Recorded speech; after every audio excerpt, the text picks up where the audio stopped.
Hello दोस्तों, मैं रेमा श्रीवास्तव स्वागत करती हूँ आपके अपने चैनल आसान हिंदी में। आज हम लोग पढ़ेंगे सर्वनाम। चलिए देखते हैं सर्वनाम किसे कहते हैं और सर्वनाम के कितने भेद हैं। तो सर्वनाम का अर्थ होता है सभी का नाम।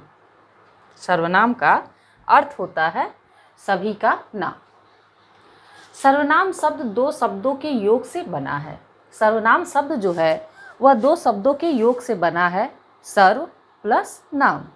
सर्व मीन्स होता है सभी और नाम मीन्स, जैसा कि आप लोग जानते हैं, संज्ञा को ही नाम कहते हैं, अर्थात सभी का नाम। सर्वनाम ऐसा शब्द है जो सभी के नाम के जगह पर प्रयोग किया जाता है। संज्ञा जो होता है वह नाम होता है, लेकिन सर्वनाम जो होता है वह सभी के नाम पे प्रयोग होता है, इसीलिए इसका नाम सर्वनाम है, अर्थात सभी का नाम। तो देखिए, सर्वनाम शब्द दो शब्दों के योग से बना है, सर्व प्लस नाम। सर्व मीन्स होता है सभी और नाम यानी कि संज्ञा। जैसे राजू क्या है? एक संज्ञा शब्द है। किसी का भी नाम है यदि, तो वह होता है संज्ञा। किंतु जब नाम के जगह पे सर्वनाम का प्रयोग हो जाता है, जैसे यह, वह, वे, ये, मैं, हम, तुम, तो वो सब क्या हो जाता है? सर्वनाम हो जाता है। हिंदी में सर्वनाम 6 प्रकार के होते हैं। हिंदी भाषा में सर्वनाम की संख्या 6 है। हिंदी भाषा में सर्वनाम की संख्या 6 है। कौन कौन सी है? तो देखते हैं। पुरुषवाचक सर्वनाम, निजवाचक सर्वनाम, निश्चयवाचक सर्वनाम, अनिश्चयवाचक सर्वनाम, संबंधवाचक सर्वनाम और प्रश्नवाचक सर्वनाम। सर्वनाम कितने होते हैं? 6 होते हैं। सर्वनाम के कितने भेद हैं? 6। लेकिन सर्वनाम शब्दों की संख्या कितनी है? सर्वनाम शब्दों की संख्या कितनी है? तो वह है 11। हमारे हिंदी भाषा में सर्वनाम कितने हैं? 6 हैं, किंतु सर्वनाम शब्दों की संख्या 11 है। जैसे मैं, हम। मैं जो है एक वचन है, हम जो है बहुवचन है। तू, तुम, आप, यह, वह, जो, सो, कोई, कुछ, क्या, कौन, यह के जगह पे ए हो जाता है और वह के जगह पर वे हो जाता है। तो हमने देखा कि सर्वनाम किसे कहते हैं। संज्ञा के स्थान पर प्रयोग किए जाने वाले शब्दों को सर्वनाम कहते हैं। एक लाइन में हम सर्वनाम की परिभाषा देखेंगे तो संज्ञा के स्थान पर प्रयोग किए जाने वाले शब्द सर्वनाम होते हैं। सर्वनाम का प्रयोग हिंदी भाषा में क्यों होता है? जब किसी के बारे में हम बात करते हैं तो उसके नाम को बार बार दोहराने से बचने के लिए हम सर्वनाम शब्दों का प्रयोग करते हैं। ऐसा करने से भाषा में रोचकता आती है और समझने में सरलता होती है, यानी हमें स्पष्ट रूप से उस वाक्य का अर्थ प्राप्त होता है। बार बार संज्ञा शब्द का प्रयोग करना पड़ता है तो भाषा अच्छी नहीं लगती है। उसमें सुंदरता लाने के लिए, स्पष्टता लाने के लिए, रोचकता लाने के लिए हम सर्वनाम शब्दों का प्रयोग करते हैं। किसके जगह पे? संज्ञा की जगह पर। विशेष क्या है? सर्वनाम शब्दों के वचन में परिवर्तन होता है। सर्वनाम शब्दों के वचन में भी परिवर्तन होता है। जैसे एक वचन में मैं, यह, वह, बहुवचन में मैं का हम हो जाएगा, यह का ए हो जाएगा और वह का वे हो जाएगा। अब हम देखेंगे सर्वनाम के भेदों को। तो जैसा कि आप लोग जानते हैं, हिंदी भाषा में सर्वनाम शब्दों की संख्या कितनी है? 11। और हिंदी भाषा में सर्वनाम के भेद कितने हैं? 6। पहले नंबर पे हमारा आता है पुरुषवाचक सर्वनाम। पुरुषवाचक सर्वनाम के 3 भेद हैं। पुरुषवाचक सर्वनाम के भी 3 भेद हैं। अन्य जो भेद हैं सर्वनाम के, उनके और भेद नहीं किए गए हैं, लेकिन सर्वनाम के भेदों में जो पहले नंबर पे आता है पुरुषवाचक सर्वनाम, इसके 3 भेद माने गए हैं। कौन कौन से? पहला होता है वक्ता, दूसरा होता है श्रोता और तीसरा होता है अन्य। यानी वक्ता जो बोलता है वह उत्तम पुरुष या प्रथम पुरुष होता है। श्रोता जो सुनता है वह मध्यम पुरुष होता है, ठीक है। और दोनों के मध्य जिनके बारे में बात की जाती है वह अन्य पुरुष होता है। तो उत्तम पुरुष, मध्यम पुरुष और अन्य पुरुष, ये 3 भेद होते हैं किसके? पुरुषवाचक सर्वनाम के। बाकी सर्वनाम के भेदों का और भेद नहीं किया गया है। पहले नंबर पे जो हमारा सर्वनाम का भेद है पुरुषवाचक सर्वनाम, उसके 3 भेद हैं। कौन कौन से? उत्तम पुरुष, मध्यम पुरुष और अन्य पुरुष। उत्तम पुरुष उसे कहते हैं जो वक्ता होता है, अर्थात जो कुछ कहता है। मध्यम पुरुष उसे कहते हैं जो श्रोता होता है, अर्थात जिससे वक्ता अपनी बात को कहता है और जो सुनता है। और अन्य पुरुष वह होता है जो वक्ता और श्रोता के मध्य बात का विषय बना रहता है। तो उम्मीद है पुरुषवाचक सर्वनाम आप लोग को समझ में आया। अब हम लोग अगले भेद को देखेंगे। देखिए, पुरुषवाचक सर्वनाम के 3 भेद: उत्तम पुरुष, मध्यम पुरुष, अन्य पुरुष। उत्तम पुरुष मैं, हम, अर्थात जो बोल रहा है। मध्यम पुरुष तू, तुम, आप। अन्य पुरुष यह, वह या फिर ए, वे। ठीक है। दूसरा भेद है सर्वनाम का निजवाचक सर्वनाम। निजवाचक सर्वनाम आप, स्वयं। आप और स्वयं जो शब्द है, जो सर्वनाम का शब्द है, यह निजवाचक सर्वनाम में सदैव प्रयोग किया जाता है। फिर उसके बाद आ जाता है हमारा निश्चयवाचक सर्वनाम। निश्चयवाचक सर्वनाम वह सर्वनाम होता है जो किसी वस्तु का निश्चित रूप से बोध कराता है, अर्थात उसमें संशय की स्थिति नहीं होती है, जो हमें स्पष्ट रूप से मालूम होता है, ज्ञात होता है, वही निश्चयवाचक सर्वनाम होता है। अनिश्चयवाचक सर्वनाम वह होता है जो अनिश्चित होता है, अर्थात जिसमें संदेह की स्थिति बनी होती है।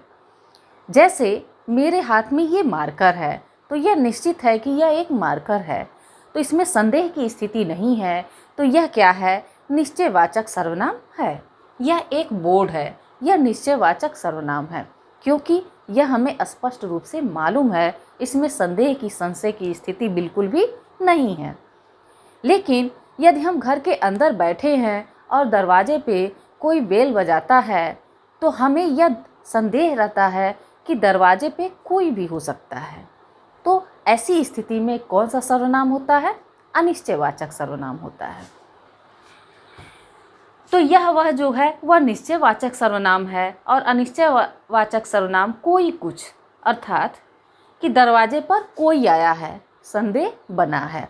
कुछ, जैसे खाने की थाली आई और उसमें कुछ पड़ गया है, वह मक्खी है या मच्छर है। दाल की कटोरी में मान लीजिए कुछ गिर गया है, काला सा हमें दिखाई दे रहा है, लेकिन हम यह स्पष्ट नहीं कर पा रहे हैं कि यह मक्खी है या फिर मच्छर है, तो वह क्या हो जाएगा? अनिश्चयवाचक सर्वनाम। अर्थात हमें यह स्पष्ट मालूम नहीं कि यह क्या है। जब स्पष्ट मालूम होता है तो निश्चयवाचक सर्वनाम, और जब स्पष्ट मालूम नहीं होता है तो यहाँ पे होता है अनिश्चयवाचक सर्वनाम। संबंधवाचक सर्वनाम, जो, सो। संबंधवाचक सर्वनाम में संबंध दिखाया जाता है। जब भी आपको वाक्य में किसी संज्ञा शब्द या सर्वनाम शब्द का किसी वाक्य में दूसरे संज्ञा या सर्वनाम से संबंध व्यक्त होता है, तो वहाँ पे संबंधवाचक सर्वनाम होता है। जैसे जिसकी लाठी उसकी भैंस, यहाँ पे जिसकी और उसकी दोनों में संबंध बताया गया है। जिसकी लाठी यानी लाठी का संबंध किससे बताया गया? उसकी भैंस, भैंस से। लाठी का संबंध भैंस से, जिसकी उसकी, यह सर्वनाम है जो कि लाठी और भैंस के बीच में संबंध व्यक्त कर रहा है। तो यहाँ पे कौन सा हो जाएगा सर्वनाम? संबंधवाचक सर्वनाम हो जाएगा। प्रश्नवाचक सर्वनाम, जैसा कि आप लोग नाम से ही यह समझ चुके होंगे कि यह प्रश्नवाचक सर्वनाम है, तो निश्चित रूप से इसमें प्रश्न किया जाता होगा। जब भी आपको प्रश्न करता हुआ वाक्य मिले तो समझिए वहाँ पे प्रश्नवाचक सर्वनाम होता है। तो हमने देखा कि सर्वनाम किसे कहते हैं। संज्ञा के जगह पर या फिर संज्ञा के स्थान पर प्रयोग किए जाने वाले शब्दों को ही हम सर्वनाम कहते हैं। सर्वनाम के 6 भेद हैं। पहला है पुरुषवाचक सर्वनाम, दूसरा है निजवाचक सर्वनाम, तीसरा है निश्चयवाचक सर्वनाम, चौथा है अनिश्चयवाचक सर्वनाम, और 5वां है संबंधवाचक सर्वनाम, और हमारा 6वां है प्रश्नवाचक सर्वनाम। सर्वनाम शब्द कितने प्रकार के होते हैं? तो 11 प्रकार के होते हैं। सर्वनाम शब्दों में भी एक वचन और बहुवचन होता है। इस तरह हमने सर्वनाम को समझा। अब एक एक भेद को हम लोग अच्छी तरह से देखेंगे। तो देखिए, पुरुषवाचक सर्वनाम। पहले नंबर पे हमारा आता है पुरुषवाचक सर्वनाम। यह क्या कहता है? सर्वनाम के जिस रूप में वक्ता, श्रोता व अन्य तीनों मौजूद रहे तो वहाँ पुरुषवाचक सर्वनाम होता है। देखिए, सर्वनाम के जिस रूप में वक्ता यानी कि बोलने वाला, श्रोता यानी कि सुनने वाला व अन्य अर्थात इन दोनों के बीच में जिसके बारे में बात हो रही है वह क्या हो जाता है? अन्य हो जाता है। तो यह जब आपको वाक्य में वक्ता, श्रोता व अन्य तीनों मौजूद हों तो वहाँ पे कौन सा सर्वनाम होता है? पुरुषवाचक सर्वनाम होता है। या फिर वक्ता के बारे में होगा वाक्य तब भी पुरुषवाचक सर्वनाम, श्रोता के बारे में होगा तो भी पुरुषवाचक सर्वनाम, अन्य किसी के बारे में दोनों के मध्य बात हो रहा है तो वहाँ भी पुरुषवाचक सर्वनाम होगा। चलिए अब हम देखेंगे इसको पुरुषवाचक सर्वनाम को कैसे उदाहरण के द्वारा हम लोग समझ सकते हैं। तो चलिए देखते हैं पुरुषवाचक सर्वनाम के उदाहरण। तो चलिए देखते हैं पुरुषवाचक सर्वनाम के उदाहरण। पुरुषवाचक सर्वनाम का वाक्य है, राजू ने रमेश से कहा वह मोर है। राजू ने रमेश से कहा वह मोर है। तो राजू जो शब्द है एक नाम है, यह संज्ञा है और यह क्या है? वक्ता है। तो जब राजू की जगह पे सर्वनाम का प्रयोग होगा तो वह पुरुषवाचक सर्वनाम का शब्द होगा। राजू ने रमेश से कहा, रमेश क्या है? श्रोता। वह मोर है, वह क्या है? अन्य पुरुष है। तो हमने देखा राजू वक्ता है, रमेश श्रोता है, यानी कि ये उत्तम पुरुष, ये मध्यम पुरुष और वह जो है यह अन्य पुरुष, मोर जो है वह अन्य पुरुष है। यानी राजू और रमेश के बीच में जिसके बारे में बात हो रही है वह है मोर। तो यहाँ पे राजू हो गया वक्ता यानी कि उत्तम पुरुष, रमेश हो गया श्रोता मध्यम पुरुष और मोर जो है उसके लिए वह जो सर्वनाम आया है वह है अन्य पुरुष। तो पुरुषवाचक सर्वनाम का यह था उदाहरण। अब हम देख लेते हैं इसके एक एक भेद को कि कैसे इसको हम पहचानेंगे और कौन कौन से सर्वनाम शब्द इसके कौन कौन से भेद में आता है। तो पुरुषवाचक सर्वनाम 3 प्रकार के होते हैं, जैसा कि हमने आपको पहले बताया। तो पहले नंबर पे आता है उत्तम पुरुष, दूसरा मध्यम पुरुष और तीसरा अन्य पुरुष। उत्तम पुरुष, इसमें वक्ता, लेखक, शिक्षक आते हैं, अर्थात उत्तम पुरुष के अंतर्गत वक्ता, शिक्षक और लेखक आते हैं, क्योंकि वक्ता भी अपनी बात कहते हैं और लेखक भी अपनी लेखनी के माध्यम से अपनी बात को प्रस्तुत करते हैं और शिक्षक भी अपनी बात को प्रस्तुत करते हैं विद्यार्थियों के सम्मुख या समक्ष। ठीक है, तो इसका पहचान है मैं, हम, मेरा, हमको, हमसे, हमारा। यानी वक्ता में लेखक, शिक्षक जो भी आएंगे वह किन सर्वनामों का प्रयोग करेंगे? मैं, हम, मेरा, हमको, हमसे, हमारा।